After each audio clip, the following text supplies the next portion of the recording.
Please സംസാരിക്കുന്നു. നമുക്കൊരു വിഷയം സംസാരിക്കുമ്പോൾ നിങ്ങളൊക്കെ ശ്രദ്ധിക്കുന്നുണ്ട് എന്ന് തോന്നിയാലേ സംസാരിക്കാൻ തോന്നാണ്. ഭയങ്കര സൗണ്ട് ഉണ്ടാവുന്നത് ബാക്കിൽ. അതൊന്നും നിർത്തും. ഞാൻ പറഞ്ഞതിന്റെ കാര്യം എന്താണെന്ന് വെച്ചാൽ ഗൗരവമുള്ള ഒരു വിഷയമാണ് നമ്മൾ ചർച്ച ചെയ്യുന്നത്. പ്രത്യേകിച്ചും ഒരു മതപഠനം നടത്തുന്ന ആൾക്കാർക്ക് ഈ ഗൗരവമുള്ള വിഷയത്തെ ആ നിലക്ക് കണ്ടു കഴിഞ്ഞാൽ വേറൊരു ക്ലാസിന്റെ ആവശ്യമില്ല. വേറെ ക്ലാസിന്റെ ആവശ്യം പറയാൻ കാരണം എന്താണ്?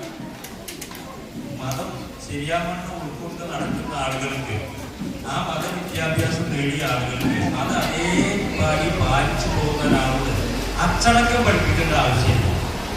മദ്യം തെറ്റാണെന്ന് പറയേണ്ട ആവശ്യമില്ല. മയക്കുമരുന്നിൽ കുടുങ്ങരുത് എന്ന് പ്രത്യേകം പറയേണ്ട ആവശ്യമില്ല. ആരും അങ്ങനെയുള്ള വിഷയങ്ങളിൽ കുടുങ്ങില്ല എന്നതാണ് സത്യം. ശരിയല്ലേ? ഞാൻ വളരെ ശരിയാണോ?